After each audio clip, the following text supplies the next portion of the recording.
Hello, I would like to do a full overview of the Zealot post-rework, so let's just get right into it. Anoint in Blood is the worst worded skill in the game. Well, one of the worst worded skills in the game. What this should say is 25% range damage within 13 meters of the target, because what it actually says is not how it works at all. So you can see when we're like 1 meter away, we do 251 damage. But then when we're like 11 meters away, we also do 251 damage. So there's no reduction from here to here. But if we go back to, say, 14 meters, it starts falling off aggressively. And what's really crazy is in the current state of the skill trees, this just straight up isn't strong enough to be used.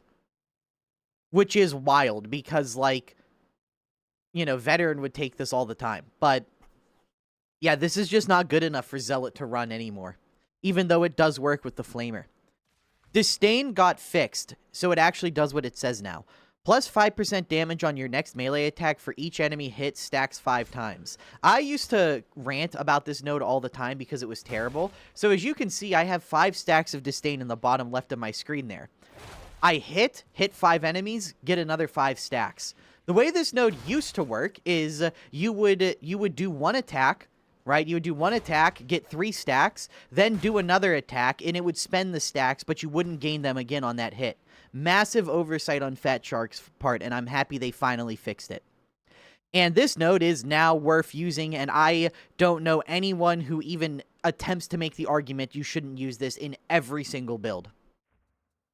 Backstabber is exactly what it sounds like. 25% damage on backstab and flanking hits. And flanking hits are... This is just an attempt to make it sound more like, you know, because like anything that hits the back counts as a flanking hit.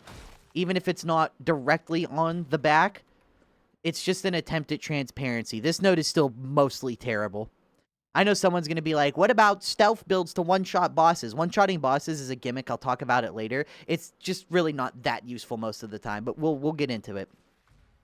So the voice of Terra is really bad. And if you're wondering what makes this really bad, arguably one of Zealot's best, most meta weapon picks is the Flamer. And in case you're wondering, the only thing that really matters is, does this work on flame stacks? And the answer to that is no. So as you can see, that guy died to flame stacks just now. We didn't get anything back. Which means maybe you can make the argument for this on, like, if you're going to use Bolter specifically to kill hordes. But I mean, come on, it's barely any toughness. And with the rework to the node right next to this one, there's really never an argument to ever take this. This node got so buffed, it is absolutely an S-tier node. And if you're wondering why I didn't take it in the meta build that I made, it's just a bit overkill. Like, I noticed I never really needed it. But it is a super strong option. So, this used to just be replenished 2.5% toughness per second within 5 meters of an enemy. Literally, this used to be nothing. Now it's caps at 7.5. And if you're wondering what 7.5 looks like, it's now this much. Which, honestly, is pretty good, especially when combined with the toughness replenishment from later down in the tree. This can go up to, like, 12% or whatever. It can, like... Excuse me, it can go up to like 10%. It's actually pretty substantial. So this node is great. If you want more defense, you should always take it. Blood Redemption is terrible. This is awful, and you should honestly just never use this. So in case you're wondering what this node actually means, we're not even going to bother with it. It's like 100% increased toughness replenished on heavy melee kills. So we get 17 back. And without it, we get... You know, we go from 17 to 25. So we get like 9-ish or whatever. Get roundabout in that ballpark. Now, that's not the worst thing in the world, but there is another node. So, see that? We just hit 5 guys, and, like, we got barely anything back. We're only getting, like, 20 or so toughness back. Now, if this node synergized and actually, like, worked with, say, Vicious Offering, it would be a must pick. But it's just not strong enough because there's literally just objectively stronger options. Second win is exactly what it says on the can. Replenish 15% toughness on a successful dodge. This is amazing. You know this is amazing. This has been like a de facto must-pick Zealot melee node because you're never not dodging in combat, and because you're always dodging when you're fighting, it turns basically every single dodge into 15% toughness. Because you're either dodging some stray melee hit, some stray gunshot. Really strong node. Now, Vicious Offering is the direct upgrade to Blood Redemption, and the fact that they don't synergize is a crime. Fat Shark, please make this a thing. Arbiter would still be more tanky than Zealot even if you did this, so who cares? Now, remember how with Vicious Offering or whatever, the blood, whatever, the 100% replenishment node, we only got 17 toughness back when we meleeed a crowd? Yeah, well, look at this. Now we're getting 50. So we did the exact same thing. We hit the same crowd of enemies with the same attack, but got like triple the toughness back. Thoughts? Thoughts on which is better? Guys, thoughts? So this is just replenish 10% flat toughness on heavy melee kill. This is 100% toughness replenish on melee kill. So this gives you like 9 more toughness. This gives you 10% of your whole. Because the regular heavy melee kill gives you 9 toughness. So that turns it into 18 toughness. This just gives you 10% of the whole. And before I even invest skill points, I have 166 toughness, meaning 10% of that is, well, 16. So before I even start stacking toughness from the tree, which you'll get plenty of, to make this number even larger, it's already just a bigger number for the same effect. I really do think that these nodes need to be looked at, because there is literally no reason to take this node over this node, like, at all. Purge the Unclean is, in my opinion, not very good anymore. Because infested damage is dogs, which, okay, do you really need more damage versus dogs? I don't know. When I'm playing a full functioning build, every melee attack one-shots them. It's also Poxwalkers, or no, I'm sorry, these are not Poxwalkers. I'm stupid, everything's moved around. These are Poxwalkers. If you aren't one-shotting these guys with basically every attack now with the new zealotry, your build just you're so like anti-meta brain that you've gone too far basically. You're too lost in the sauce, you know? You're too dedicated to using bad shitty weapons if you're not one-shotting like 12 of those guys per hit. And Unyielding is Bulwarks, which I don't know, man, these things just are not that dangerous. And Reapers, which, yeah, it's actually pretty useful versus them. The main thing is that all bosses are unyielding. But the thing is, I just don't think Zealot can really spare a node for 20% boss damage. I also think he's the class that needs this, like, the least. Because he already does such insane boss damage without this. I would rather spend the point on enemies within, enemies without every day and just drop this. Duelist got nerfed pretty hard, and I'll make a standalone video going more in depth on this, but it lost like half of its scaling potential because it's just finesse damage. It used to be finesse like and weak spot for some reason, so it was like double dipping on itself. Now it's just one, and as a result, it kind of lost like a lot of its damage bonus. But, you know, it's fine, I guess. Like, I still use it. Let's put it this way. If you're gonna use, say, the knife or the dueling sword, yeah, you still kind of just want to be using Duelist because it is just a bunch of free damage. If you're not gonna use that, if you're gonna use any weapon like a heavy sword, a devil's claw sword, a combat axe, which is an amazing weapon, by the way. I'm sick of seeing people on like Reddit say it's bad. And or like a chain sword. Basically, if you're not using a light, fast, stabby crit weapon, you can kind of just go like this. If you are using a light, fast, stabby crit weapon that I know people love to hate, you're going to use this. It's kind of just how it goes. So, Zealot's grenades got the biggest glow up out of pretty much any grenades from these wonderful changes Fat Shark made, where you can now go into any grenade and instantly go out of them, you know, into these now. So, stun storms have always been great, and this is something that I mentioned in all my tier list videos. If these existed in a vacuum with no point taxing, then, like, yeah, these are just great. They're just a slightly worse RBD Shock Mine. Granted, RBD Shock Mine has completely power crept these out of the game. There's literally no reason to bring these when there's an Arbiter on your team. But more crowd control is better than less crowd control pretty much always. So, you know, they're just good. You can count, like, you could just look for yourself. Oh, I'm going to throw this in a choke point, and now everything in, like, a 15-meter radius is stunned for, like, the next 7-8 seconds. there's really just not much to add. And there's, you know, it's just a good, strong crowd control effect. Immolation grenades are terrible if you're not using an uncanny strike weapon. If you are using an uncanny strike weapon, though, then this is, like, actually pretty good. So you can see we're going to throw one. And with uncanny strike, it does close to about 100-ish damage to a crusher. And in case you're wondering, on other stuff like this, you can just see for reference how much damage it does on these lesser guys. On flak guys, you're looking at anywhere from, like, you know, 100 to 200-ish. And you already know it just eviscerates hordes. So, yeah, it's pretty decent. The biggest problem before with these two grenades was that 3 of the most overpowered nodes in this entire video game all led up to Blades of Faith. So you were never not taking these. These are both like A-tier options. And finally, Blades of Faith. It's still really good, but I don't see many people running it anymore because it's just hard to make it work. Like, yeah, this is great, being able to have an option to, like, all sorts of things. But another thing that really hurt these is actually very simple. Maulers now have Crusher HP, and you weren't exactly keen on throwing knives, even with uncanny stacks, at Crushers before. Now you never want to be doing this. Just punch this dude in the face to build stacks. But, yeah, you weren't exactly keen on this before. Now it takes 3 knives, no crit, and you're like, ooh, that's really, like, shitty. This stuff is still good, though. Like, it's still great to have an answer to specialists. It also helps enable the flamer.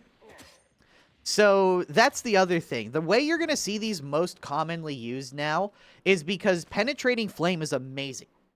It's like 40% brittleness or whatever for your Purg Staff Psyker. I will say book Zealot with Purg Flamer and a, like, Flame Psyker.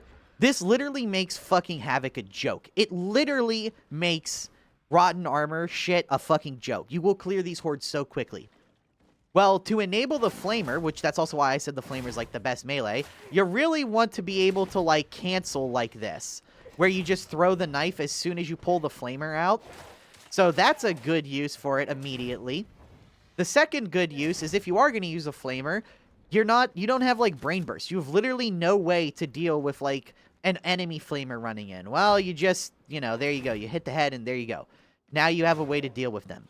You don't depend on your team for it. So they still have a place, but their place is a lot more specialized now. And if you're a console player, or you're just a PC player that can't aim for shit, which, let's be honest, that's most people, these two options are now perfectly fine. Until Death is something you're now tragically forced to take. I would not take this node personally myself because I just rarely proc it if I'm not playing Martyrdom. But you should know how this works by now. You get fatally hit. You get invulnerability for 5 seconds. It's got a 2-minute cooldown. It's not bad. Just wish I could not have to spend a point on a node that may or may not proc for me. But it's pretty good. Sustained Assault is great. Like, this node is fantastic. And I try to fit it in every build that I can. Because, as you can see, you just get 25% damage for attacking things, which will stack with Disdained. So in case you don't know exactly what Sustained Assault does, 4% melee damage for 5 seconds on hitting an enemy with a melee attack stacks 5 times. So what's nice about this is it's a stack that just constantly grows. It's not like you need to hit... The way a lot of stacks in Darktide work would be something like this. Okay, you've got 2 stacks because you cleave 2 guys. Now when you hit another guy, all it does is refresh the stacks. The way a lot of stacks in Darktide work is they don't build on each other. It's get as many stacks as possible, and then every time you would get another stack, it just refreshes. Well, this one doesn't work like a typical Darktide stack. This one actually stacks up. Crazy, I know. And that just makes it really strong. It's basically just a constant, like, 20% melee damage. Holy Revenant, in my opinion, is really not good. And the only time I'm ever taking it is to not get point taxed on these really mediocre nodes. Because against the odds is great, which we'll talk about in a second. But Holy Revenant is just, whenever you proc Until Death, you can heal yourself back up for 25% max health. Melee damage heals for 3 times that amount. Basically, these days what this translates into, press charge once, do 1 heavy attack with your dueling sword, or 1 alt fire with the chain sword or whatever, and you just instantly get the cap of the effect. It's really, spending 2 points for this is really bad, and I really wish I could. Let's put it this way, I could make a way stronger build that I get way better results with if I could take these 2 nodes out and instead spend 2 extra skill points down here. But, you know, as Saltspire says, needs must, I suppose. So, thy Wrath Be Swift is terrible. I uploaded a build one time where I took this and I kind of went like this just to avoid this shit.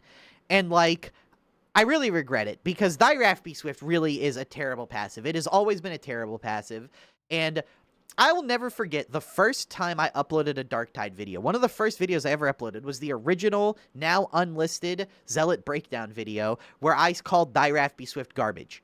And I got hounded for it relentlessly because people kept mentioning, but you don't get stunned by gunners, though. Well, now Gunner Stun has just completely been removed from the game outside of Reapers, and it wasn't even good enough back then. Now it's, like, legitimately terrible. The movement speed for 15 seconds after getting hit is not long enough to really make a difference pretty much ever. And enemy melee attacks cannot stun you on, you know, so it's like, if you're getting hit so much that these uninterruptible or anti-stun effects are, like, genuinely saving your life, I'm sorry, but that's just a fucking skill issue. With Until Death and Holy Revenant, I can understand. It's a good insurance policy. I'm very much of the more competitive gaming mindset of just keep improving and practicing until you can be sure you don't need an insurance policy anymore, because that's like the actually, if you want to be really good and successful at video games, that's the mentality you need to take. You can't cope with crutches like this. But with Thy Wrath Be Swift, it's literally just a skill issue. You can't even make the argument that it's good. I kind of was like, even when the Plasma Gunner was in the game, you could maybe make the argument having some form of anti-stun is not good. I'm sorry, was like maybe valuable, but even then it was terrible. This node is just really bad, and anti-stun effects just aren't strong enough. I don't want to talk about this shitty node anymore. Desperation is okay. You can nothing is stopping you from just dumping your stamina and then like boosh, you know. Nothing is stopping you from doing this. And it's like, okay, now I just get like 20% melee. And by the time you spend it or whatever, you get like, you know, you'll get like 10% back. It's not great, but it's not bad either. Punishment is not the worst thing in the world. If you want uninterruptible, which I do know a lot of people do like, even though I think it's really bad and you should not rely on crutches like this, you should just, you know, get better at the melee combat. That is the point of the game, after all. I will concede that a lot of people do like these and do benefit from these. Now, I also think that this node is definitely not that terrible, because it's like 36, 40, whatever % impact strength, and Arbiter gets only like 60, 70% impact strength, and that makes all the difference in the world. So if you're already using a relatively high impact weapon on Zealot, this is actually enough impact strength to start staggering things relatively often, which I would hope that Arbiter has shown people is actually kind of a worthwhile effect. So let's put it this way. If you absolutely want uninterruptible, no questions asked, this isn't the worst way to get it, but whatever. I don't ever really use this node unless it's meeting a very specific stagger breakpoint, which there's only like 1 or 2 weapons that applies to. Against the odds is great, though. The damage is mediocre. It's just 10% damage at max stacks, but it's the 10% cleave. So 50% cleave is giving you a 0.5 multiplier to all of your cleave brackets, which basically just means enemies are taking 1 tier higher of cleave damage. Like 0.5 times enemies take 1 tier higher cleave damage is basically what this is saying. So for weapons like the Thunder Hammer or the Devil's Claw Sword that hit a metric shitload of enemies with their wide sweeping heavy attacks, they actually they gain exactly what it says on the tin, like 50% more horde clear just straight up from this. I would rather have this node on some of these weapons. Basically, if the weapon has a wide sweeping heavy attack, I would rather have against the odds than like a 30% flat damage node. Yeah, 30, maybe even 40% flat damage. It's just kind of better if you're just looking for more horde clear. Shield of Contempt, I'm going to give this node its own video. I hate this node because this node opens you up to so much logical fallacy. Let me just tangent talk about this node for a minute, please. I need to get this one off my chest. This node is garbage, and I think if you believe otherwise, I kind of think you've like placeboed yourself into thinking that. My reasoning for that is this node, it is impossible to actually get any real information on this node. Because even if you use the uptime mod to check its uptime, that doesn't tell you the whole story. Even if this node had perfect 50% uptime, how do you know it wasn't just proccing on the guy that got hit one time and then immediately got out of danger and wasn't getting hit anymore? And because what you need to know about this node is that it doesn't trigger for every teammate, it triggers once it does not trigger once per person, it triggers once and then it's a global GCD. So like, if one guy gets shot and then slides into cover, the other people on your team for 8 seconds cannot get this node anymore. I have had people tell me that they like this node because, like, sometimes it lets their teammates run through gunner fire or runs through pox gas.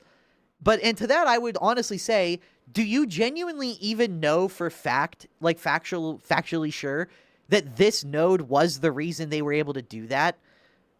How do you know the node wasn't in cooldown because someone else procced it doing something else that was dumb and they didn't need it? This node is super fucking jank because, one, let me actually work you through what it takes to realize you have this node. One, you cannot use the default buff bar because the default buff bar, this thing right here, it's like down here. It's like in the bottom left of your screen. So you need to, one, know the zealot on your team is using this. So if you aren't communicating that before the run, you have to just notice that it procs, which means you have every 8 seconds, assuming your teammates don't consume it by doing something stupid, you have a little 4-second window to notice this buff on your bar of like 20 other buffs. Then once you know this is there, if you want to try to make use of it, like let's say you want to run through tox gas, you have to willingly take a tick of tox gas, look at your buff bar, see that you're the one who got the buff, then run through it. Well, newsflash, they were just gonna run through anyway.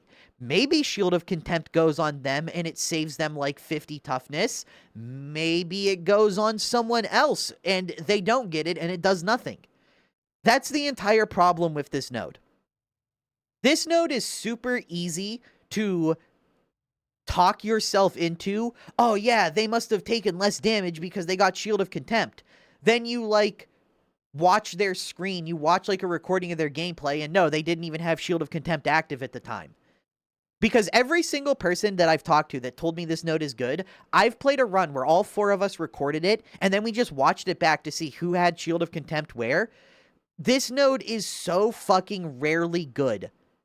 But because it's so hard to get any concrete information on when exactly it's doing what for whom, it's so easy to talk yourself into thinking this is good. This node is like those alien I want to believe posters? You might as well just slap this node right there instead of the saucer. But yeah, what I would do to this node is I would make it so it has a cooldown for every person. Now, obviously, that would be way too strong at 60% damage reduction for each person on the team. Just make this so it's like... Just make it so it's like 15 or 20% reduction. And maybe make the trigger every 10 seconds. But it triggers on every individual teammate. people also like to say this node is like giving people Barkskin, but one, it's not, because it's not consistent. Barkskin was good in Vermintide because one, Vermintide's a different game, and two, health was way more valuable in Vermintide than it is in this game because we have toughness, so that's problem number one. If you just dropped Barkskin in this game as is, it really would not be strong at all. So that's problem number one. Barkskin just isn't that good in Darktide. Two, the other problem is you never took Barkskin. You were never super happy taking Barkskin. You were like, maybe it, like, works for me. Maybe it stops, like, double hit nonsense. You know, it's really good against, like, a Plague Monk or whatever. So, you know. But it's never something that you're super like, dude, I got so much Barkskin value. And it's one of those things where the better you got, the worse it was. So that argument also kind of falls flat. But, yeah. I just... This node, I really don't like this node. I'm really not a fan. Unseen Blade is just whatever. I think it's a bad node, and my logic for that is I have impeccable logic on this one. This is 25% damage. This is 50% damage.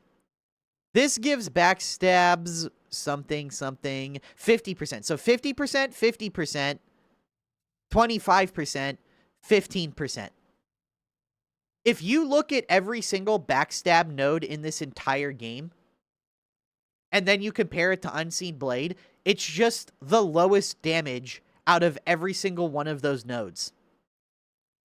Which kind of just makes it undervalued by default. This should just be 25% damage. I know it's not technically a backstab node, but in reality, it basically is just a backstab node. Just make it 25% so it falls in line with every other backstab node in the game. Because as it stands, it's not like it's bad. It's just, why? You know, why is it 10% less damage than literally every single other one of these same effects? It just feels undervalued. Out of pocket. This node is interesting.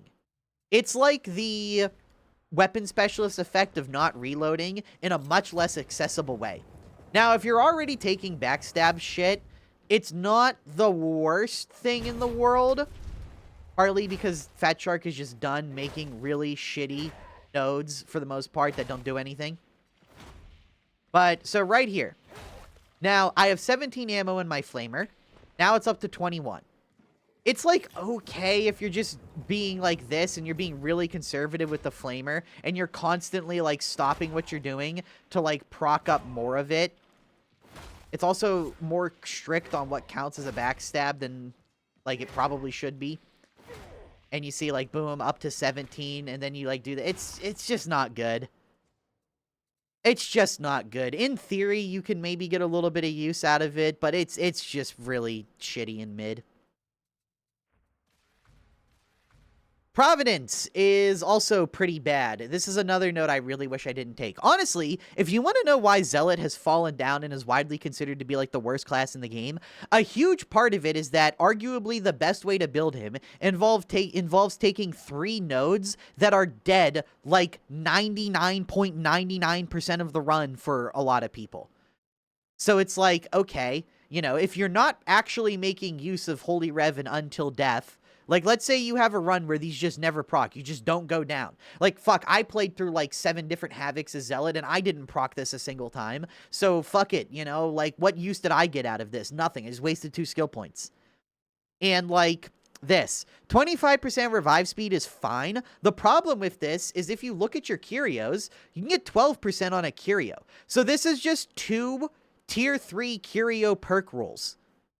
Is that good enough for a skill? Do you think that's good enough for a skill point? Okay, think about this.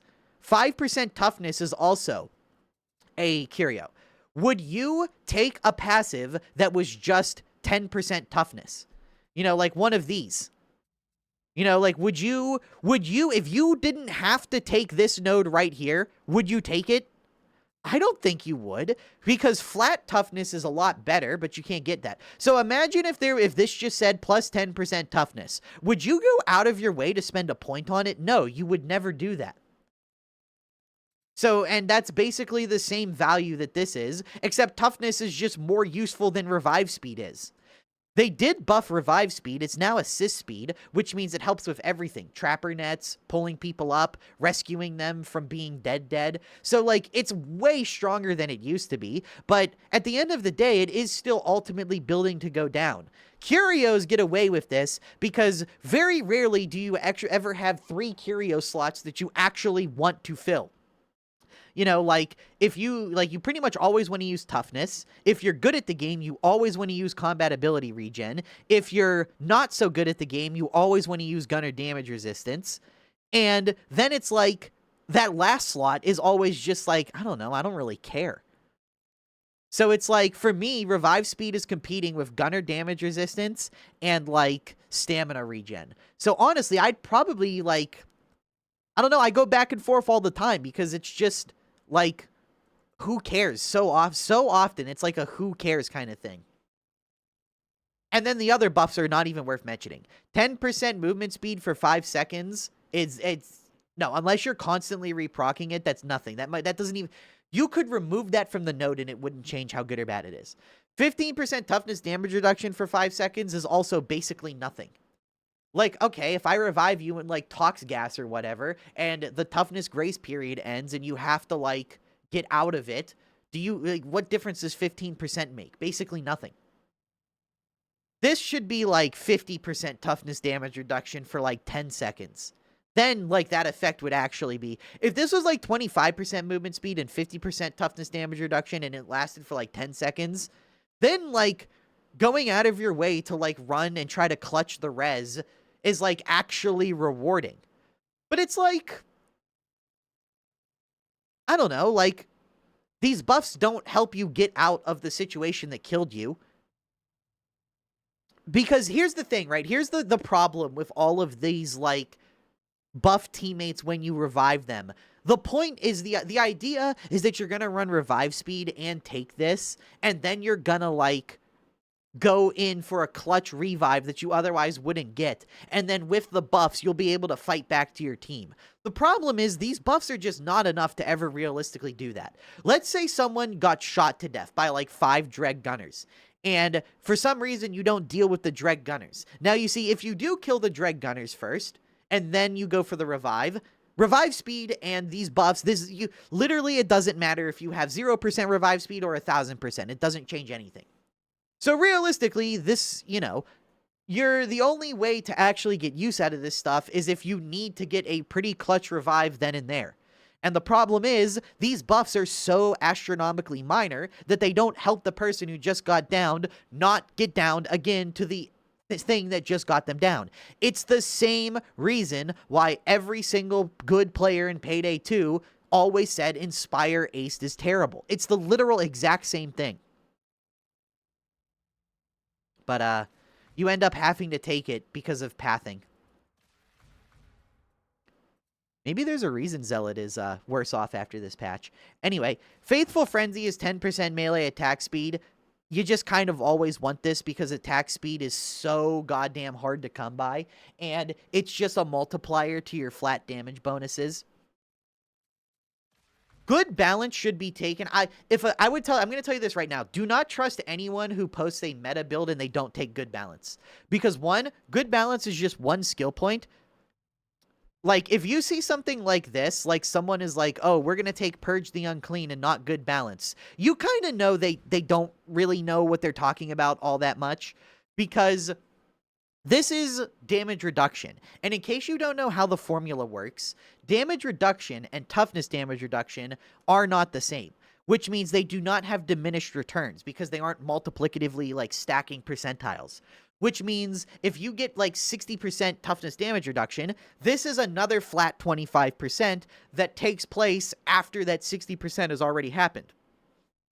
Which means good balance. And then you consider that it has the same activation condition as Second Wind, which means not only are you getting damage reduction that stacks positively with your regular toughness damage reduction, It's also getting immediate value because you're getting an immediate restore on the amount of, like, your effective HP skyrockets with second wind and good balance, because not only are you restoring a resource that keeps you alive, that resource is now gaining another non-diminished form of reduction that applies after the original form of reduction applies.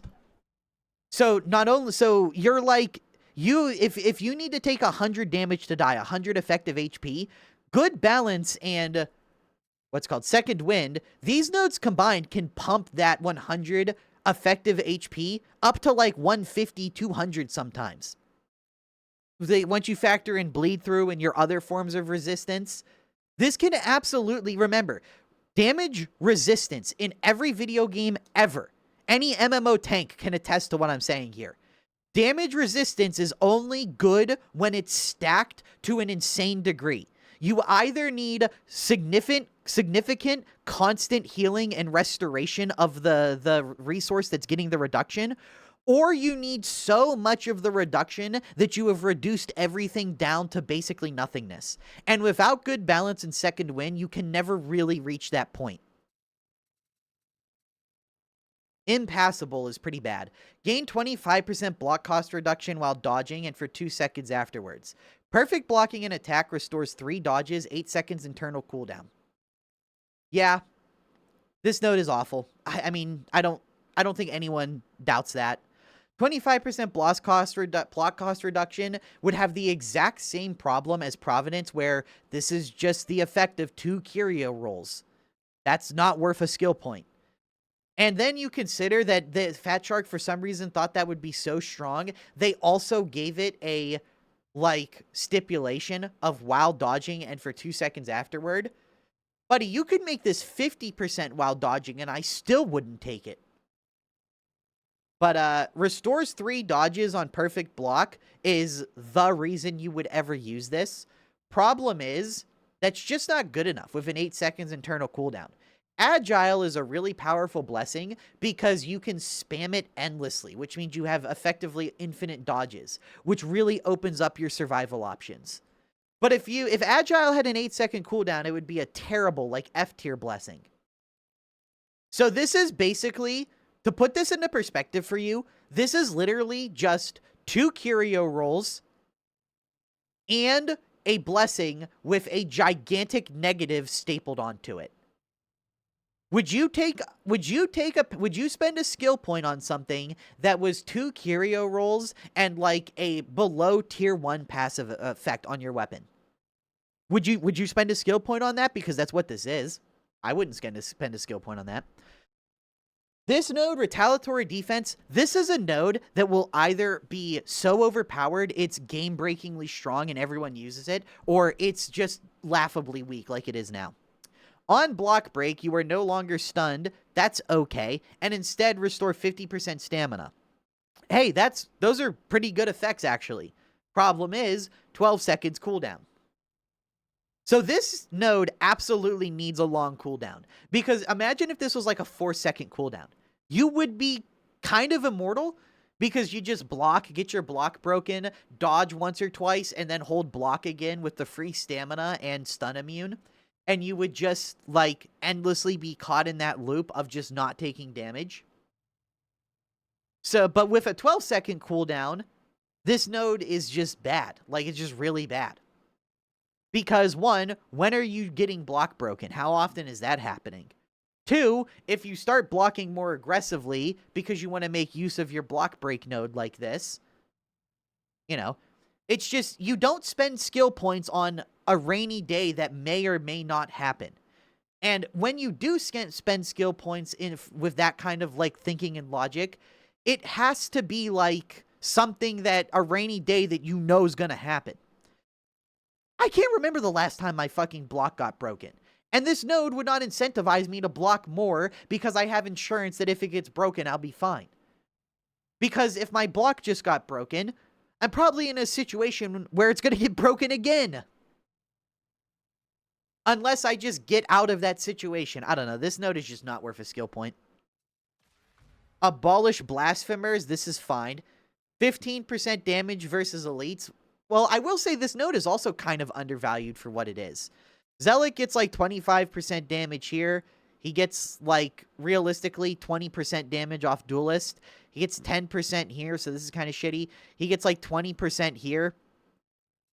He gets like 20% attack speed here. You know, he's getting like 50% whatever crit chance from this. He's getting like 60-70% melee damage off this. He's getting like 20-something% melee damage off this. So it's just weird. Every single damage node in Zealot is 20 or 25%. So why would you ever spend a skill point on this when you could spend a skill point on like this or this or this or this or this? And, you know, and get like a flat 20 to 25% versus everything, as opposed to 15% versus elites. Like, it's not bad, and it helps Zealots deal with Havoc Crushers, which is something he kind of struggles with. But, like, I don't know, man. It just seems undervalued and weak when I look at every other node on the tree, giving not only more damage, but more damage versus more targets. The Master's Retribution. Me and this node got a little bit of beef. We got something to talk about. You will never be him. You guys remember Gromril armor from Vermintide? You will never be him is basically how I view this node. So if you look, if I spawn a Chaos Hound and then I turn off invisibility, it gives you that Gromril armor effect of dogs are no longer able to hit you. But if you look, if you're already dogged, and it, as you see on the bottom left, it's no longer on cooldown, it doesn't activate and push the dog off you that would already be on top of you. And I know some people would say that would be so overpowered. Shut the fuck up. True solo is not representative of the rest of the game. Literally nobody cares what you want. Sorry, I know for like the 2 people that are going to take issue with me saying this, but this should just work like Gromril armor, where if it's on cooldown and you're dogged and it comes off cooldown, it just knocks the dog off. Because genuinely, this node is pretty terrible without that. The only time this node matters is when it stops a dog from dogging you.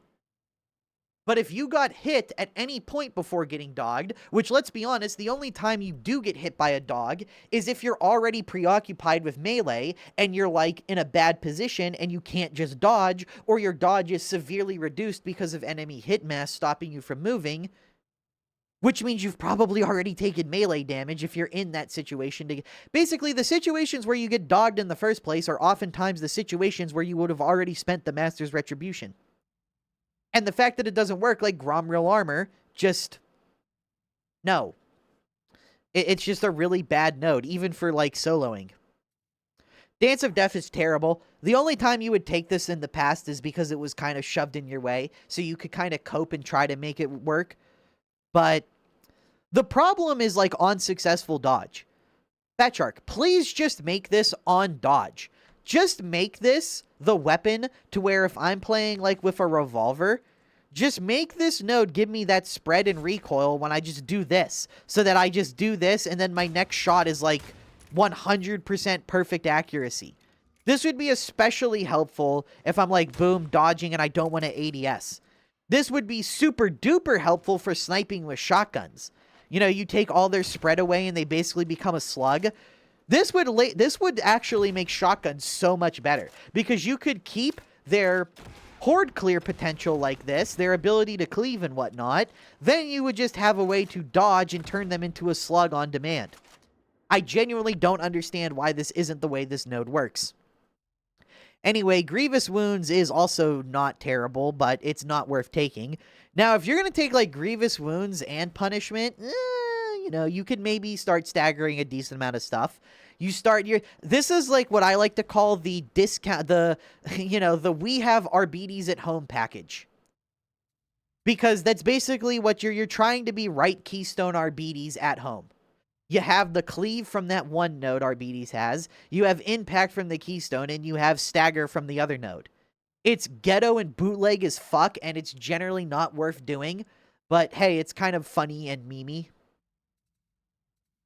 Benediction is still by far and away the best aura. 15% toughness damage reduction is great, and you're never gonna be against having it. And spreading it out amongst 15 people, that's really strong. Beacon of Purity has mega fallen off to the point where I can't even remember the last time I've seen a Zealot using it. This aura will rotate in and out of usefulness as the Havoc modifiers introduce gas or not. That's literally all it is. This is arguably like competing for the literal worst aura in the entire goddamn game. Except in to counter one very hyper-specific modifier. And I don't think that's necessarily a problem. I just think it's like, whatever. I wish this node did something else on top of this. Seriously, you could make this give, like, I don't know, 5% melee toughness damage restore. Like, you could basically take this effect, make 25%, and, like, slap it onto this. That way, when you aren't, you have some, you know, reason to maybe click on it sometimes. That's not just to counter one modifier. I don't generally like when auras like this do literally nothing in 99.99% of the game, then Fat Shark makes something that the aura hard counters, because one, that's just a bad aura design, because it's literally never used until that thing that it counters becomes relevant again. And then it's like, because right now it's just not a part of Havoc. And can you tell me the last time you've seen someone use Beacon of Purity? I fucking can't. So it's just like, but then we all know as soon as that Tox Gas modifier rolls back into Havoc, you know you're going to go back to seeing every team wanting one book Zealot with Beacon of Purity. It's just bad game design in a way, because like the thing doesn't do anything until it completely nullifies another thing in the game, which why have Beacon of Purity and why have Tox Gas if Tox Gas is going to just be canceled by Beacon of Purity? One of them has to give. Either Tox Gas has to change or Beacon of Purity has to change. And Zealous is also pretty bad. This absolutely reeks of a rushed Band-Aid fix. Minus 15% stamina cost for you and allies in coherency. Okay. Hey, do you guys want to know a cool little trick? Do you guys want to know do you guys want to know a little secret? If we walk our ass over to Hadron, and then we refine our Curio, this is 15% less sprint cost. So less stamina sprint cost. This is like 15% less stamina block regeneration. And this is 12% flat stamina regen. Fat Shark, this aura is literally as strong as a single Curio. You could double this effect and people would not take it. You could... Fat Shark, I'm going to be 100% real with you, Chief. You guys know that Kermit meme where he puts his arm on the guy's shoulder? I'm gonna keep it real with you, Fat Shark. You could make this minus 50% and people still wouldn't use this. Like, ain't nothing solving the fact that stamina becomes more irrelevant every time you power creep damage. But I digress. I feel like this should be something. I don't know. I don't know what it should be. But it should definitely be something. Maybe it's like it buffs dodging for your entire team somehow, someway. Do I want something on par with one Curio effect? Or do I want something that literally does nothing because no one ever takes corruption damage unless a very specific modifier is active? Or do I want something that is universal damage reduction for everyone? Whoa! Okay, let's talk ultimates. Fury of the Faithful is probably better than it was before this patch. It still works the same way. You get half your toughness back, you get a 10-second 20% attack boost, your next hit does 25% damage, and hey, they actually tell you that it like rends everything and is like a super critical now. Anyway. This is fine. You still always want to take redoubled zeal. In fact, the argument that people used to make that you don't need redoubled zeal because you can just keep 100% uptime on the attack speed. Guys, ain't nothing solving the fact that Fat Shark finally sees the light and sees that I was literally the only person that was right when talking about this, that CDR is overpowered and you should stack as much of it as physically possible all the time. They finally have come around to that one, and they started cracking down hard. Notice the last 3 patches consecutively have been them nerfing everything related to CDR. Anyway.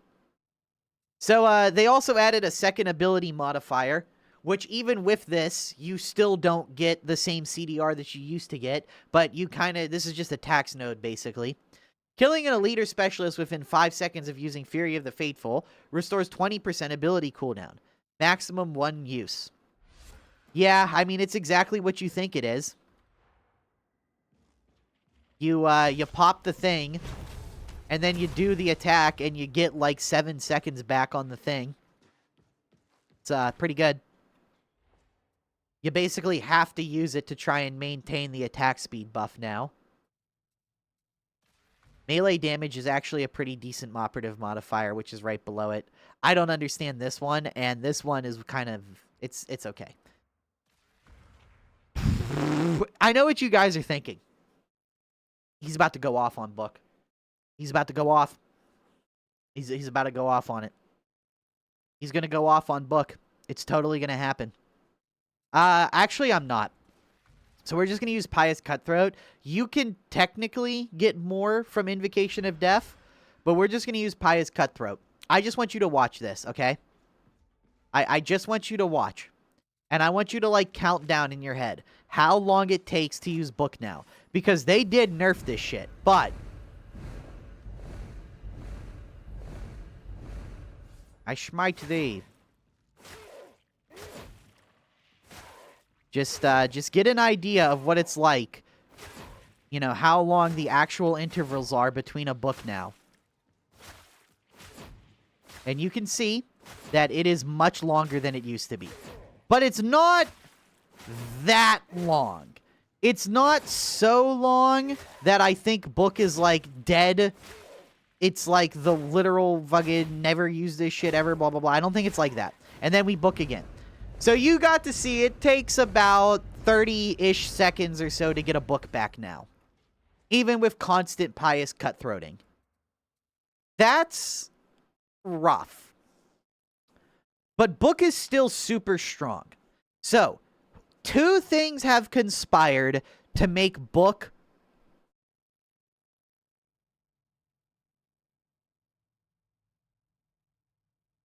Fuck, man. Alright, look, they killed the book. They didn't necessarily kill it. He's still hanging on. Book is like a boxer that is in the corner of the ring, and he is like, oh, goddamn, coach, I don't know if I could do it. He's got his eyes swelled up over his fucking, swelled up over his socket. The coach is spraying water on him, and he's like, you got this, kid. Don't worry about it. That is what Book is like right now. Because Book is still really strong when you use it. They just got rid of the amount of times you can use it. But do you know what actually killed the Book, honestly, more than anything else? I did it for the Arbiter. I did it for the Lex. I did it for the... shut your mouth, you fucking Lex-wearing dumbass! Arbiter made Book 1,000% irrelevant. Because why the fuck would I play Zealot with Chorus? Fat Shark, I'm going to tell you something right now. You could revert all of these nerfs. You could let us run Pious Cutthroat and Invocation of Death and let us book every 20 seconds. My ass would still rather have an Arbiter than a book Zealot. Every fucking time. Because the Arbiter just does the role. By the way, Ogren is back to competing for worst class in the game with Zealot now. Like, he's not even remotely close. Like, Psyker, Zealot, Arbiter just clear him easily now. So it's like, turns out, when you launch a new class into the game that does the job of 2 other classes, but just better in every way, naturally, those 2 classes start seeing less use in favor of the shiny new thing that's just better. Arbiter sits in the front line longer than Zealot, does, like, more damage than the Zealot, staggers and stuns more things than the Zealot. So you gotta deal with a row of gunners in front of you. Arbiter just, like, either uses the dog or throws a shock mine or uses his ridiculous toughness damage reduction to just walk in and, like, shoot them or whatever. And by the way, all of these problems apply to Ogryn as well. There's a reason why the literal only good thing Ogryn can do anymore is spam taunt. You're welcome for that, by the way. And, like, spam infinite ammo like rumblers or whatever. There's a reason why that's, like, the only thing he could do that's worth doing. It's because Arbiter fucking ate this shit's lunch. So, yeah. Book has kind of been killed, but kind of not really. It's still sometimes usable, but you really gotta be, like, a Zesty Book. You gotta have, like, a hat or a shirt that says, I love Zesty Book! And, like, if you don't have that, then there's really no reason to use this. You just use the RBB. 5 pulses grant 40% toughness damage reduction is honestly fine, I guess. These are both honest. Can I be honest with you? I'm not too fond of either of these. And I kind of think Book is better without either of this shit. Because one, channeling all 5 pulses is not always the best thing to be doing. And two, like, you just came off of, like, 10 seconds of literal God mode, everything is stunned. What could you possibly need to be reducing damage from? And same thing with this. I would like this node more if it gave it to you as soon as you started the book and then every pulse reset its ability. That would make this really good. But as of right now, I just think these are both kind of mediocre nodes, honestly. Because how often do you actually need to reduce damage after the book ends? The book is supposed to be used to make the damage go away. Same thing with this. What good is getting a bunch of damage after the big, like, damage window ends? Imagine if you're playing Final Fantasy XIV, right? And, like, the 2-minute window comes up, right? And you spend on your cooldowns. And then your teammate is like, okay, guys, now I'm going to spend my 2-minute team-wide buffs. You'd be like, what the fuck? You kind of missed the party, buddy. Shroudfield has been... Shroudfield got gutted as well a little bit. It's still really strong in a really toxic way, but the fact that you can no longer maintain 100% uptime is crazy. So, let's just go through this. If you do this and you're like, whoopah, see, you can still kind of maintain a decent amount of Shroudfield usage. Like, don't get me wrong, the fact that this still does everything stealth does, I'm not going to break down the mechanics of stealth right now. Kind of like, if you know, you know type of thing. If you know how stealth works and how to manipulate it, you can stall games for hours, like, and be completely fine. But if you don't know how stealth works, I can understand if you wouldn't think this is too strong. Actually using this as an offensive ultimate, like to one-shot bosses, this a damn gimmick, sonny. Now, in case you're wondering, this is what it's like when you kill a Ogryn with it. You go down to 16 seconds. Now, this starts rebuilding the glory days of old Shroudfield, where you only have like a 7 to 10 second cooldown. But this is another one that was severely hurt from all of the CDR nerfs. It is so much harder to spam Shroudfield every like 5 seconds, so that you can just, anytime an enemy even walks close to you without your permission, you just tell them, no. By Sigma, no. So it's just like, you know, these things have all compounded into making the Shroud much worse. But in case you don't know, you just activate Shroudfield, get a bunch of movement speed, get a bunch of headshot damage, guaranteed crits, a bunch of crit damage. You walk behind them to triple, like, all these benefits. You don't have to worry about armor anymore. Then you, like, use this shit as well to, like, get more bonuses. You get the damage resistance from this so that you constantly spam it. This is part of what made it so strong. Because let's say before all the nerfs, you had, like, 8 seconds of Shroudfield downtime. You were getting this 30% damage reduction. You were getting this used to be 50% toughness damage reduction. This 25% flat damage reduction. And then there was, like, another form, but for some reason I'm forgetting it. Why am I stupid? I'm, like, forgetting the thingy. There was, like, another form of damage reduction you would get. And, like, you would stack them, have, like, 75, 80% damage reduction across the board. And the ability to just make everything stop chasing you for however long you wanted.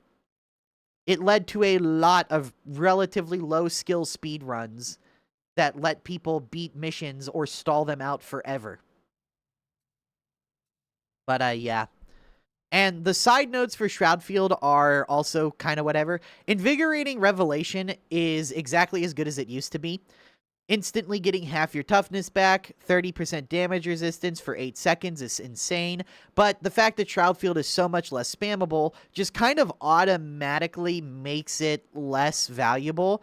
Because it went from like 100% uptime to like 40% uptime or something. Which hurts it a lot. I'm not going to lie. Mastercrafted Shroudfield is still pretty good. Backstab damage is okay, I guess. The threat minus is just whatever. The main reason you use this is to gain that 5 seconds of Shroudfield duration. Up from, what is it, like 3 seconds? Yeah. So it almost doubles Shroudfield's duration. Fun fact, this got nerfed down from like 6 seconds in the past. So I think you can imagine where this is going. You used to just pop Shroudfield, let this play out its full duration, to then let this play out its duration, all the while stacking Pious Cutthroat and crits, and you were just, like, spamming this literally every, like, couple of seconds. Which led to an insanely toxic playstyle where you just were never getting targeted by anything, and could do, like, a 2-hour-long true solo if you wanted to, taking, like, no damage, because you just weren't being targeted. But now they moved some of that over to Perfectionist, which did a lot. So 50% cooldown on killing a monstrosity is not something you can do with any amount of consistency because there just aren't enough monstrosities. Ogren's is much more doable, and 30% is nothing to sneeze at, but if there isn't like a direct crusher around, 15% kinda sucks, as you saw. You can go like 20 plus seconds without having the shroud ready, and like nowadays. Even with full CDR Curios, even with Pious Cutthroat, even with Perfectionist. Which did a lot to rein Shroudfield in. I no longer think it's like literally the most insane thing that is ever insane crazy-o. Man, ultimates always take a while to talk about.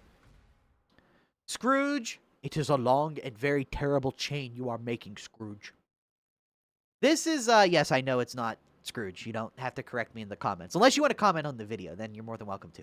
But this is still as insane as it used to be. Melee critical hits apply bleed. Bleed enemies give you 10% critical chance for 3 stacks, so 30%. What the hell? For 30% total critical chance. So basically the way that this just kind of works is you just go like, wapa, parkour. And now you just have like 20% critical chance or whatever. You just like run in, get this, use the, well, okay. See, it's not particularly that useful on the dueling sword because you use the left keystone with the dueling sword. But let's say you don't use the left keystone. Let's say you use like Martyrdom or something. And then you like go into this. Also, I showed this off in the build video. But like, I need tankier enemies to do this against. So you go, like, up to, like, this guy, and you're like, boom, and they survive, and now they're bleeding. And then you see, like, you just get all this extra crit chance. And it's like, oh, now I have a 35% crit chance Thunderhammer. And you can get that 35% crit chance Thunderhammer with, like, Martyrdom's damage and shit. And it's like, oh, okay. Yeah, that's actually really strong. Scourge is kind of a must pick if you're going to take Fury because Fury enacts Scourge, and once Scourge gets rolling, it just keeps itself rolling. And, like, 30% crit chance is absolutely nothing to sneeze at. Look at what they did to my boy. So this now just doubles how fast your cooldown regen ticks for 3 seconds. Whereas before it used to just be like, get a crit, get cooldown. And, yeah, this absolutely nerfs Zealot into the fucking ground. This is why just about everyone agrees Zealot is the worst class in the game now. Because he just doesn't have spammy, overpowered bullshit. When I was joking about how the dueling sword was not okay, even on Psyker, I was joking about those hard-working fucking Zealots. I can't believe I'm about to say this, but in this patch, Zealot is the hardest-working man in the room. Enduring Faith also got nerfed. This is down from 50%. It's now down to 40%, which is crazy. I hope Zealot gets another pass on his skills because he's just so much weaker than everyone else now. But yeah, this is fine. This needed to be nerfed. Where they moved it on the skill tree literally doesn't matter at all. This does not affect its usefulness in any way. But going from 50 to 40% is just okay. It is just him, but lesser. Punish punish impiety, whatever the fuck. This node is pretty good. 10% attack speed is really strong. And, hold on. So look, you can now start doing shit like this with Zealot. Where you start doing like boom, boom, and now you're just attacking like this. Pretty cool. I think it's pretty cool at least. It makes weapons that are mediocre at horde clear, like the dueling sword, actually pretty respectable at it. I don't know. It's fine. 10% attack speed is like really good. So once you start getting this 10%, this 10%, this 20%, this like 24% or whatever, and you start getting into like 70, 80% attack speed territory, you start getting some really goofy things to happen. You also literally need a macro to auto-click for you once you start getting it that fast. No, I'm legitimately not joking. It's like literally impossible unless you're going to click like 3 times a second to actually make use of it. Arbiter gets into the same issue. Bleed for the Emperor is garbage. Okay, listen, all of my Martyrdom zealots out there, if you use Bleed for the Emperor and Restoring Face, stop. If you're using this for Martyrdom, these two nodes are contradictory. They do give you a little bit more control on exactly how low you go, but who cares? Is it worth spending 2 skill points to guarantee you can get 1 extra stack of Martyrdom every time without a barrel? God forbid, you're already wasting like 5 or 3 skill points here. Now you're making it so you're effectively wasting 5 skill points. That's like 15% of your build on incredibly situational defense nodes that do nothing for you most of the time. Brother, we do not have the skill points for this shit. Anyway, damage that would take your health to the next wound is reduced by 40%. This is great if said damage is a huge hit like, I don't know, like a sniper shot or like a boss slam or something. However, I don't know about you. I'm just speaking from my own personal experience. That shit is so goddamn rare that, like, it just doesn't matter for me.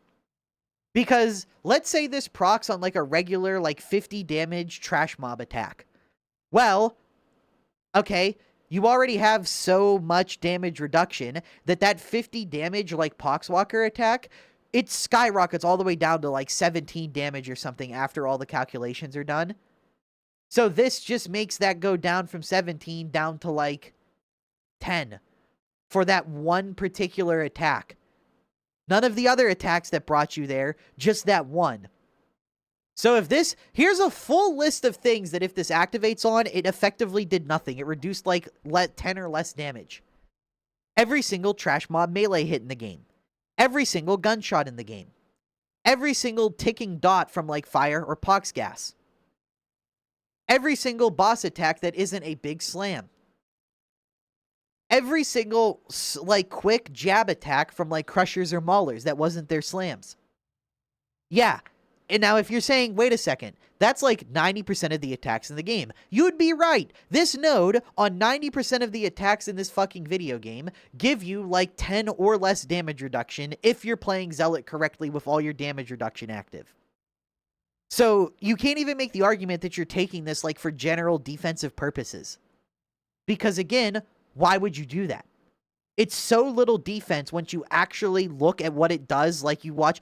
Please, okay, if you're going to tell me Shield of Contempt is good, or that these two nodes are good, please, for the love of God, record your gameplay just one time and watch it back fully. With a keen eye on when does this actually proc, and what is the actual number of damage resistance that I got from it. Because this is one of those nodes where, again, just like Shield of Contempt, every time you actually do that, you either, 1, out yourself as not knowing a whole lot about what's actually good in this game, or 2, you, like, cope really hard and say, nah, bro, I swear it's doing something. Or 3, you're like, holy shit, you're right, it only activated, like, 12 times, and of those 12 times, it only reduced, like, 30 damage one time, which is a horrible ROI. Restoring Faith is exactly the same thing. On taking damage, heal 20% of that damage, occurs over 4 seconds. This node is slightly better, but if you're not playing Martyrdom, then this is just not enough healing to really matter. And if you are playing Martyrdom, like, that's the problem here, right? If you take Bleed for the Emperor sucks. So if you're going to go into it like this, you know, you're going to do something like this, and then you're going to go like middle tree or whatever. Why would you do that? You're taking a garbage node to take a noticeably less garbage node, which is like whatever. You know what I'd rather do than this? I'd rather just go like here and here. And I'd rather just get another 15% damage and 15% damage resistance. Oh, here's another thing. I will bet anyone who disagrees with me about Bleed for the Emperor, I will make a $100 bet with you right now. Bleed for the Emperor objectively gives you about, I'll say, 3 times less total damage resisted over the course of a run than Hubris does. This is 3 times more total damage resistance over the course of a run than this is. I will put real money on that shit right now. Because smaller damage resistance that is active 100% of the time is so much better than large situational damage resistance that is barely ever active. And this is the same problem with Shield of Contempt. What happens when this activates, which it will, on all of what's this more likely to activate on? The million small little hits that it's barely going to do anything to, or the very rare giant, like overhead, I can't say overheads because those actually exist in the game. Like Superman punches, you know, that you barely ever get hit by. What's it more likely to proc on?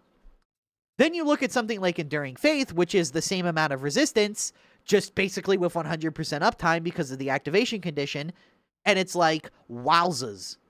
The difference is striking. Anyway, Restoring Faith is mediocre at best. It is mid at best. 20% of the damage you take should not be a large number on Zealot. So again, you get 15% damage resistance here, 25% damage resistance here. So let me just get this like all in your head situated real quick. So you take 40% less toughness damage, and you dodge an attack. So right. This node is mostly to help heal up bleed through damage that you take. Now, so you dodge an attack. You immediately get 15% toughness, which restores your toughness by 15%. So let's say you have 50% toughness. Then you proc Second Wind. So now you go up to 65% toughness. Now you're getting 25% damage reduction. You're getting 40% toughness damage reduction. And you're getting this 15% damage reduction. So you're getting like 35 after this multiplicative scaling happens. You're getting like 32, 35% flat damage reduction on top of this and this. So on top of like this, like 43 or I'm sorry, like 45, whatever percent toughness damage reduction. So if you've got 65% toughness left, only like 40% of that can bleed through to your health. But that hit is being reduced by this like 45%, this like 35%. So that 50 damage hit gets like halved here, so it's 25. Then it gets like another third taken away here, so it's like down to like 15 or whatever. And then because you have 65% toughness, only like 40% of that 15 bleeds through. So now you have like, you know, here, I can just show you. I can just show you how not good this is. Hold on. Regular, respawn off, and now it's not you. So now we go like newly infected. Give me a couple of them. And now let's just turn invulnerability off. And now I need to lose some health. Okay, so look. Do you see how I'm ticking up 1 health? So now let me just like proc some of my shit. And now look. Oh, look at that. Look at how useful it is. Look at how useful it is. Yeah, no, it's actually ticking up. You saw me just gain 1 thing of health. Oh, look at that. Okay, so from that hit, I got how many points of health? Oh, I got 3 points of health. I got 3 points of health off of that from taking trash mob hits at the highest difficulty. It's just fucking terrible. And with gunners, you see it tick so slowly as to do nothing versus gunners. It's just bad. It's just fucking bad. Like, I don't know what else to tell you. It's literally just bad. I'm sorry if you think it's good. You've been lied to, you've been bamboozled, or you just really want me to be wrong, so you just insist that it's good. Well, only one of those is true. Hold on, like, let me get a sniper. This is probably the best possible circumstance for this node right here. No, none of your damage resistance is active, and this is like the biggest hit you're going to take. And look, literally the best possible circumstance, and it only restores like 12 health. If I activated any damage resistance, that would plummet. If that was any smaller of a hit, that would plummet. This provides nothing. This provides no safety. These are two of the worst nodes in the entirety of Darktide. And I'm sorry, but I've really cut out on saying this, but I will genuinely say it. If you think these nodes are useful in any capacity, you either, one, genuinely do not understand how this game works. I don't care how good the player is that says this. I'm just preemptively, like, defending myself here. You could have the literal best player in the world tell you this. They are just wrong. It is one of those things where you cannot, like, actually even contrive a situation where these are provably good. Sorry, I've been talking about these nodes for way too long. I really don't like them. I mean, you just saw a sniper shot with no resistance is barely, like, 12 HP. It's just so whatever. And I mean, you saw even with Bleed for the Emperor, it's like whatever. It's like whatever on how much sniper damage you don't take. It's just so many layers of whatever that you're just like, ugh. You have to want it to be good to really believe that it's good. Because there's no real evidence that's going to support that. Okay, holy shit. Time to kill is fine if you're going for like a one-shotty boss backstabby thing. See, I like being this late into the video because I can go on those long tangents, because 99% of the people that would complain about a long tangent about the usability of these nodes, their attention span is fried. They have long since left the video. Sorry, those nodes gave me cancer. Anyway, time to kill. Melee backstab damage is fine. Cooldown is very lame, but you're mostly just using this as the icing on the cake to enable Shroudfield one-shots. If you want to one-shot bosses with Shroudfield and that's what your build is all about, then you take this. If that's not what your build is all about, you would never take this. And I don't think anyone would be tricked into taking this. Hubris is phenomenal. So this is basically just Enduring Faith Part 2. But it's even easier because getting a weak spot kill is... I'm aware there are people who say Hubris is bad. To those people, I'm just going to say, fuck, I don't have the Johnson thing on my soundboard. But insert Jontron soundboard here. Hey, Tanner in post, insert Jontron soundboard here where he's like, you're an idiot, you're wrong. Because damage resistance that is not toughness based is some of the best in the game because of how it scales, because there's no like diminished scaling with the rest of this stuff. And it also reduces that percent from the whole after the toughness percent has been reduced from the whole. So you get one whole number reduction into a second no longer diminished secondary whole number reduction. Which that enables you to do stuff like this, where I'm going to have like oh wait, no, not you. Hold on. Not you. Shotguns are good, guys, by the way, in case you didn't know. Shotguns are good now. It takes like 3 shots to kill a sniper like 10 meters away, but they're really good. Okay, Renegade Melee. Okay, so look, let me just like... Okay, so right there you just saw, I just took like 50 damage from that attack. So let me try to activate like every single buff. Oh wait, for this I need a crit, actually. Hold on. Let me get like 3 of these guys. Well, okay, that's more than 3. Let me get a crit. So look at that. Okay, I just took 2 hits right there. So that's a bit fucked up.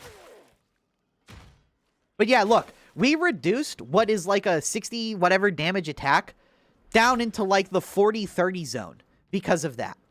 When you have all of that resistance stacked up like that, you're going from 200 down to like 70. So yeah, we took a hit that's like, you know, we took a hit that does that much damage. It takes us from... So let's just get the actual numbers for you here. We went from 208 with no resistances procced and ready down to 128. So yeah, an attack that did 80 damage got reduced down to 30 damage, basically. So we ended up taking like 65, 70% damage away from that attack. I don't know, man. I think that, like, you know, this, there are legitimately people that don't use this and don't use this, and they're like, this is totally a super strong build. And it's like, what? You just gave up like 50% of your total reduction. That 80 damage hit that could be doing 30 damage is back to doing 50. Motherfuckers will tell you this and this are good because they're an insurance policy, but then tell you not to take this and this, even though these are just way more active and doing way more for you. You want to figure out if someone really, like, understands darktide at, like, a deeper level. Ask them if they'd rather have Until Death and Holy Revenant or Good Balance and Hubris. The answer is objective, like, it's obviously Hubris and Good Balance. This and this will save you way more than this and this. But, you know, that's a good, like, test to see if someone, like, understands the game at, like, a really deep mechanical level. Like, what actually is making you stay alive type of thing. Anyway... Yeah, 15% flat resistance that is up all the time is really good. Who would have guessed? Bleeding enemies increase their damage taken by 15% for 5 seconds. This is weird because increases their damage taken means this is more like a blessing. It's kind of like Skull Crusher. So it's like, you know, this is kind of like a team node if you think about it, but it's just weird. It's just weirdly worded. Like, it's fine. It's just 15% damage. You're pretty much always going to take it if you have the ability to do so. If you have the free point to take this, you would always... Like, for example, you know, if I could not take this, this, and this, I promise you, this would be in every single build of mine. Prime target, 10% damage and replenish 15% toughness over 5 seconds. 10% damage on Zealot is really low. Like, it's really, like, weirdly low for this class. Hey, guys, I'm Dexter. I'm Dexter. Guys, I'm literally Dexter. I'm literally him. I'm literally him right now. Why is this arm not coming off? Okay, there we go. Guys, I'm literally him, by the way. I'm literally him. Anyway, so if we put this back and then we put this back. So please observe the bottom left of my screen. So you can see the thing is ticking down there. Well, if I get another kill, I do not get a second stack. It just gives me the 1 stack refresh. Which means, sadly, this is not like the veteran talent that's really OP where you just get like 7 of these running at once. So sad, so sad. It's also 15% instead of 25%. I just kind of don't think Prime Target is really that worth it, TBH. I kind of would just rather have this if you were going to take it, but whatever. Unfaltering is kind of terrible, I feel like. So I don't think uninterruptible is a reason to take a node.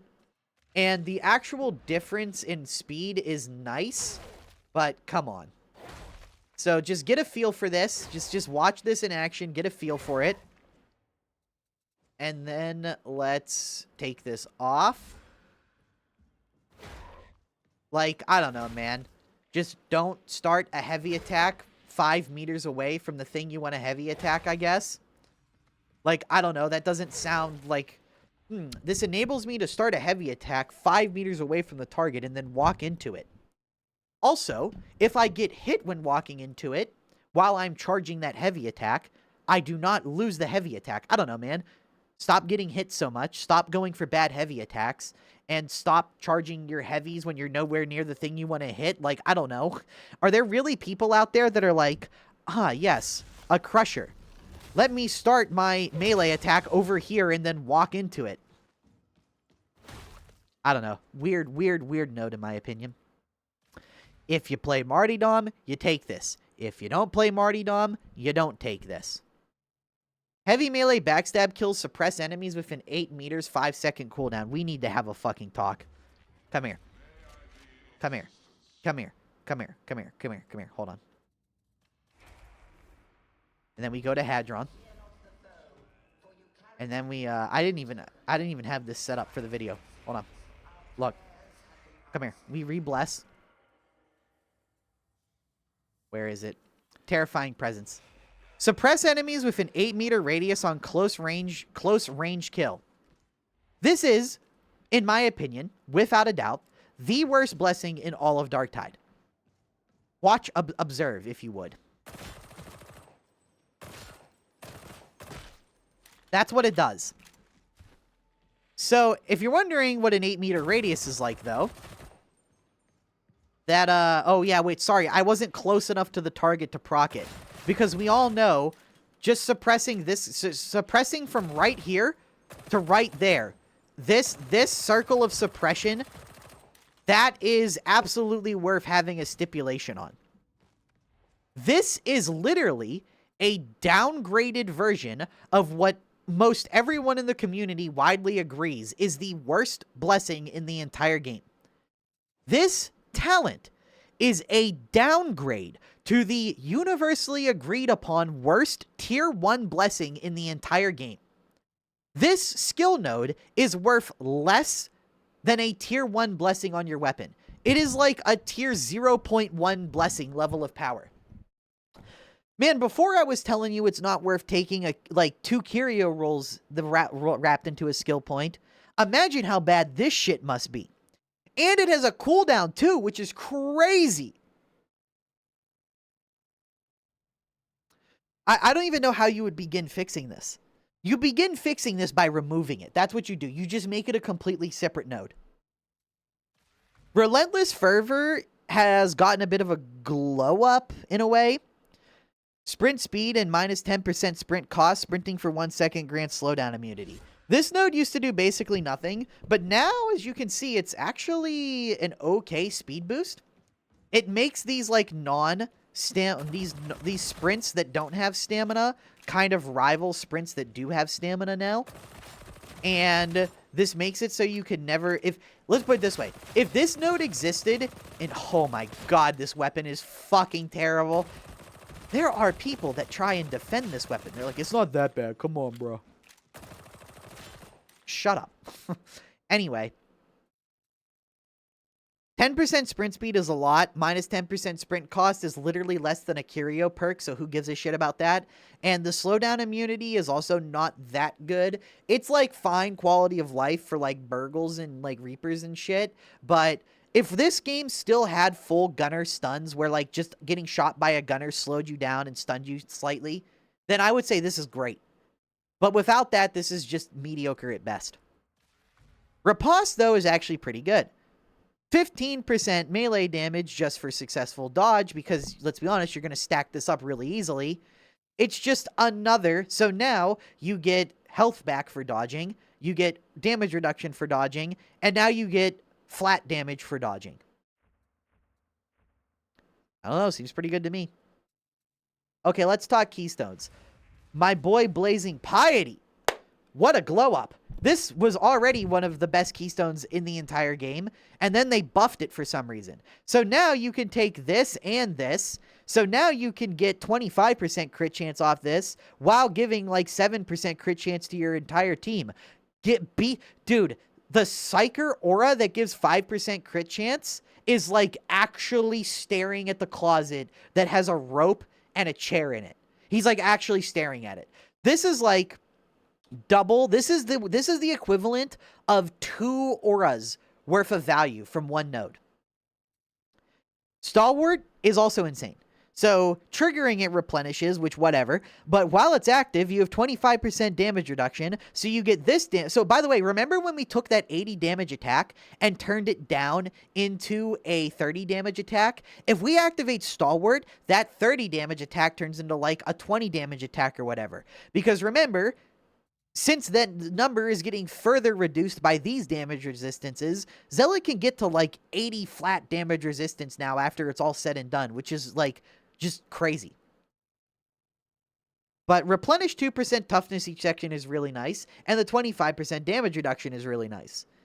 This is just an insane Keystone now. I mean, it's always been insane, but now it's just like crazy insane. It's sick nasty. Okay. Da da da da da da da da da da da da da. Well, hold on. I guess I can talk about Blazing Piety just a little bit more. So Blazing Piety is basically just always take the thingy. Oh yeah, that's the other thing that changed. That's the other thing that's changed. Sorry. I'm fucking all sorts of up. Critical hits now also count towards triggering Fury, which is really nice because let me just show you. This is really, really nice because now you just don't have to spend a skill point to do things like this to get a shitload of blazing piety. Even if you're using a low crit weapon like this, Scourge and the dash are honestly, Scourge and the dash, as you can see, are kind of enough to make a weapon with 5% crit chance pretty damn reliably be able to build this up. And once it is built up, and you start getting Scourge active, once you start getting Scourge active with this built up, you start getting, like, crazy amounts of crit. You get up to, like, 50% crit chance pretty quickly. See? It's pretty easy to maintain 50% crit chance like this. And that's on a weapon with no crit, no fast attack speed. Literally, the Thunderhammer could not have less synergy with this, and yet it still reaches those values. And you never have to worry about it going down, and you never have to spend a skill point to... Before you had to spend a skill point to always maintain full uptime on this. Now that's just baked in. So it's gotten a crazy glow up. Okay. Da da da da da da da da da da da da da da. And now, this bullshit. Fat Shark. I know that you and I do not have a good relationship. I know that you hate my guts as a human. As does some very vocal people. I also know that you guys like listening to me. Because every time I'm like, damn, this thing really needs a buff, it ends up getting buffed. Because you gotta admit, even if someone is insufferable, if you know a lot, you just know a lot. Now, Martyrdom is not something that really needed a buff. But it is something... Man, people are going to not tell that last part was a joke, and they're going to get really fucking angry. They're going to get really fucking angry that I said that. They're going to hear that. They're going to pause the video, and they're going to be like, this motherfucking narcissistic motherfucker. Keep your eyes out. Keep your eyes out for that. But anyway, Martyrdom got hella buffed. 1, you now do not need to spend all of your wounds to get full stacks. 2, you now just get more bonuses than ever before. And now you just get 25% toughness replenishment. Okay. So you hit harder, you hit faster, you take less damage, and you get more toughness back for everything. Okay, I mean, really the biggest problem with Martyrdom was its usability, not its effect. But okay. So... let's just throw on some... I could make a whole deep dive video into everything Martyrdom changes, but just know this. We're just gonna, for the sake of brevity, which is the soul of wit, they say, this ends up being, after 5 stacks, like 35, 40-ish% toughness damage reduction. This ends up being like 30% attack speed. This ends up being 25% toughness replenishment. So this makes this node 25% better, this node 25% better, and this node as well if you take it 25% better. Which makes everything that gives you these toughness damage reductions as well, all this damage reduction shit, this stuff now also is way harder to get rid of because you're getting more of it back every time you get it back. This is making it so you're just taking less. So with this, if you sacrifice something to path to this, and this, you are getting so much fucking toughness and toughness damage reduction that it's like, it's really hard to die now.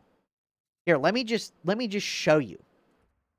Right? Let me just show you some crazy shit. Okay, fuck it. Just for the sake of demonstration purposes, we'll get rid of this. So, and then let me give myself wounds. Fuck it, we'll do it. For the sake of, I've decided brevity may be the soul of wit, but depth is the brain of reason. So, you know, who's actually correct, Shakespeare? So this is the other thing that changed. You now only need 2 wound curios to max out Martyrdom. Like, comfortably. So let me turn invulnerable... Oh, fuck. Hold on. Let me turn invulnerability off. Let me spawn a guy that can take away my health. Not you. And now, this guy. Bonk. And then let's do another one. Bonk. And then let's do another one. Bonk. Okay. Here we are. Whoa, this dude has ribs? What those ribs do? I never noticed this guy had ribs before. Hey, we're getting sidetracked. Alright, so... Fuck! Hold on, that's not what I wanted. Sorry. I thought that was just going to give me my toughness back. So do you remember at the start of the video when I showed off these nodes? So look at what they do now when it all comes together. Yeah. You can get some pretty crazy shit going on. Let me turn invulnerability back on. Just so we can show off toughness damage shit now. Now let me show you what, like, peak toughness god mode is like. And now we need those guys... Melee. Get rid of everything. Alright. And then invisibility off. Look at that. We took less than, like, 20 damage. We took an 80 damage attack, and we're turning them into, like, 19 damage attacks. Think about that. With Martyrdom, you're now taking 80 damage hits and making them, like, 21, 19 damage hits. And then on top of that, you are constantly regenerating like 10% toughness a second. Every single kill, which you're getting like you're getting like 5+ kills because of all the damage you're getting, is giving you like 50% of your toughness back. And while you're doing all that and dodging, so if you dodge, you get like 20% toughness back. If you just are near enemies, you're getting 10% toughness back a second. And you're getting 10% toughness back on every kill by default. All the while, you now have enough resistance to only take like 20 damage. Oh god, excuse me, down from 80. So you have like 85 or whatever % damage resistance. Very, very hard to die like this. Oh, and in case you're wondering, let me just spawn a regular gunner guy. So to give you an example with a rifleman, so let's just get a few of these guys. Come on, guys. Look at that. Hits that are not gigantic 80 damage hits, you are now getting like crazy amounts of resistance. What the fuck are you doing? Guys, please shoot me. Okay, there you go. Yeah, look. I mean, look at this. They literally cannot like break my toughness. It's literally not possible. Even if there's, like, a huge pack of these guys, and then I just make a couple of them in front of me. What are you guys doing? See? They, like, literally just cannot... They even... Look at that. I mean, even all of this shit. Even all of this, just letting all of this hit me, cannot even remotely come close to threatening my toughness anymore. Then you consider that you're getting 50% attack speed, or 50% damage, and all this attack speed. Let me just throw this back on. Let me throw this back on. Let me respawn these guys. Let me make myself invisible. Now, check this shit out. You know, now you're attacking so fast, you literally do, in fact, need an auto-clicker to click like this. It's literally, like, not possible or... even remotely healthy for someone to click this fast for any extended period of time. Fat Shark, please give us an automatic max, like, fire rate M1 clicker. It would be a lot to stop carpal tunnel. But anyway, like, you attack ridiculously fast. You do a ridiculous amount of damage. It's quite nice. And now it's super impossible to die with. You also, whenever you crit, which that might be a little hard to showcase, destroy crushers. which, you know, Zealot definitely does kind of need Martyrdom to pretty consistently destroy Crushers now. Okay, now I want to talk about a weird-ass node that I don't really know what to think about for the most part. This node is definitely not bad, but it does feel completely irrelevant because why would you not just use these other two nodes? This node really does feel like it's for, you know, those like really cringe guys that like put on their Steam profile and like their Discord profile, I hate Darktide's meta. They're like a literal like Woyak that's like, I hate things that are good in video games. I'm the best player. I don't ever use things that are good. This node kind of feels like it's literally like, you know how people imprint on like the taxi driver guy or like Fight Club? This node is like the Fight Club guy for those people. Holy shit, this fucking whatever this literary device is getting out of control. It's not bad in any universe, but when you look at the two guys next to it, you can't call this good. Just real talk for a second. Compared to Martyrdom, this is fucking garbage. Martyrdom gives you more defense, more offense, more everything. Blazing Piety gives you way more offense than this. And honestly, with this, more defense too. So how does this work? Moving, dodging, all that shit gives you stacks, and whenever you hit an enemy, those stacks get translated, almost never the full 20 stacks, I might add, into usually the average is like 12 to 15% melee attack speed, which is good, ranged attack speed, which is really irrelevant most of the time, and flat damage, which is good. However, 15 to 20% damage is just a regular, so think about this for a second. This gives you more damage than the Keystone. This gives you this, and this give you like the same attack speed as the Keystone. So you're looking at anywhere from 3, maybe 4 nodes of value on the Keystone. That's a good way to evaluate Keystones. Blazing Piety gives you the effect of 2 auras, the effect of Scourge, which honestly, Scourge is fucking ridiculously overpowered, and it gives you a toughness replenish node. So a node that replenishes toughness each second. This literally 2% toughness replenish per second used to be a node. So this is 1 node's worth of value. This is the damage reduction is a node's worth of value in of itself. So this is 2 nodes worth of value. 10% flat crit chance is definitely a node's worth of value. Infectious Zeal is 2 auras worth of value. So this is 2, 4, 5, and then 15% crit chance with literally 100% uptime. This is like another 2 nodes worth of value. So you're looking at like 2, 4, 6, 7-ish nodes worth of value from these 4 nodes. Martyrdom, 50% melee damage is about 2 nodes worth of damage, as you can see from like this and this, and sustained assault. So this is about 2 nodes worth of damage, a little more. This is a lot of toughness damage reduction that's just always active. So this is like 2, maybe even 3 nodes worth of value. This attack speed is ridiculous. This is like 3.5 nodes worth of attack speed. And then this replenishment is also like a node or 2 worth of value. So Martyrdom is giving you like in the ballpark of anywhere from like 7 to 10 nodes worth of value.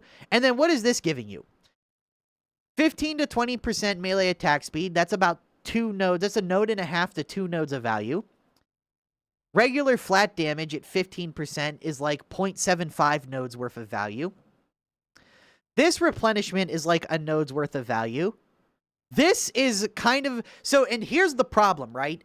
This is node debt. This is -1 nodes worth of value. Because if you don't use this, you're really realistically never getting more than 10 stacks on this. Every single node for the other 2 Keystones is 1 or more nodes worth of power. This is required to take to make these nodes not completely garbage. Because if you try playing this Keystone without this modifier, it really does suck. It's just really a bad Keystone. But if you play with this, it becomes acceptable. And same with Eternal.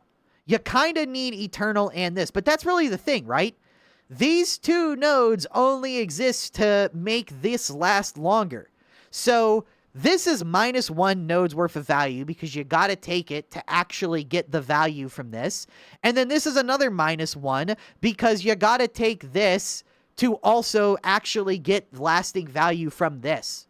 And if you try playing without any of these, you might as well not even take a fucking Keystone and just grab, like, this node and this node if you weren't taking it, because that's basically the same effect.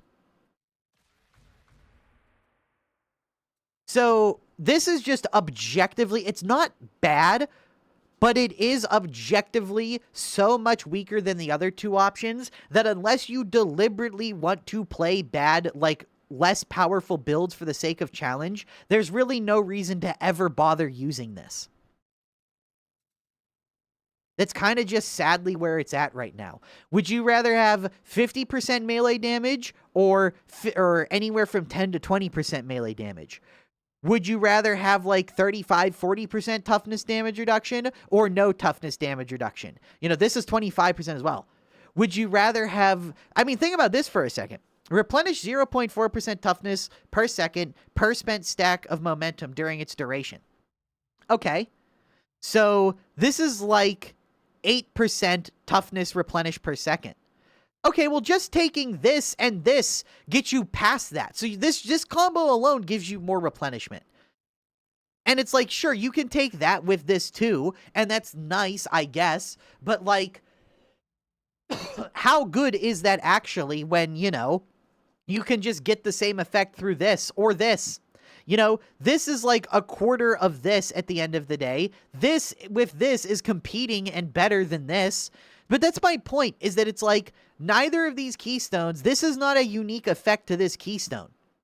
It is much stronger, but I don't know, I'd rather have, you know, is that worth giving up 30% damage and like 20% attack speed and like 30% resistance? Is that worth giving up 10% crit for your whole team, 25% crit for yourself? I don't think it is. I'd rather have 25% crit chance over 20% damage any fucking day of the week. But, yeah.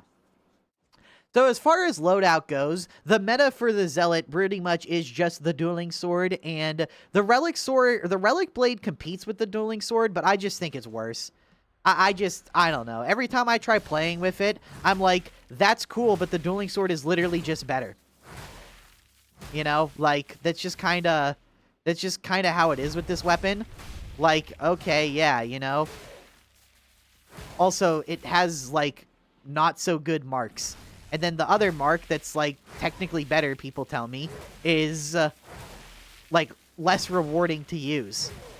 So, you know, it's basically just if the dueling sword had much better horde clear, but much worse ability to, you know, deal with crushers. Because, like, that's your best way to deal with them. And then after that, you're kind of screwed because no, you know, you don't get, like, the literally game-breaking blessings. You know, like, there you go. That's your best attack without the ultimate proc. So with the ultimate proc, you literally can't even one-shot. And without the ultimate proc, good luck, dude. So, you know, you could use the Relic Blade if you'd like. But it is pretty much just dueling sword all day with this guy. As far as these weapons go, Flamer is the most meta. Bolter is a good option. Revolver is kind of useless because of the shit that you know, the absolute abysmal amounts of enemies that inhibit Havoc now. You kind of just can't get away with sniping them with a revolver. But, yeah, that's mostly accurate full breakdown of the Zealot. Oh, wait, I completely forgot to talk about these three because I was saving them and then completely forgot to talk about it.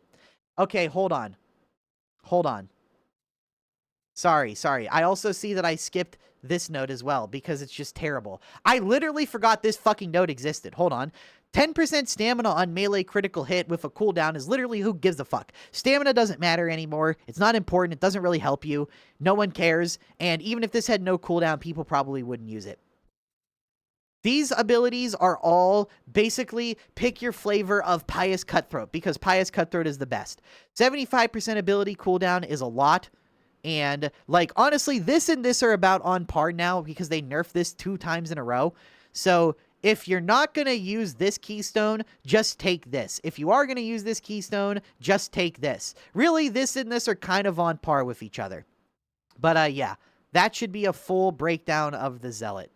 I guess, even though curios are basically the same for everyone, combat ability regen, toughness, revive speed, stamina, excuse me, or gunner damage resistance. There you go.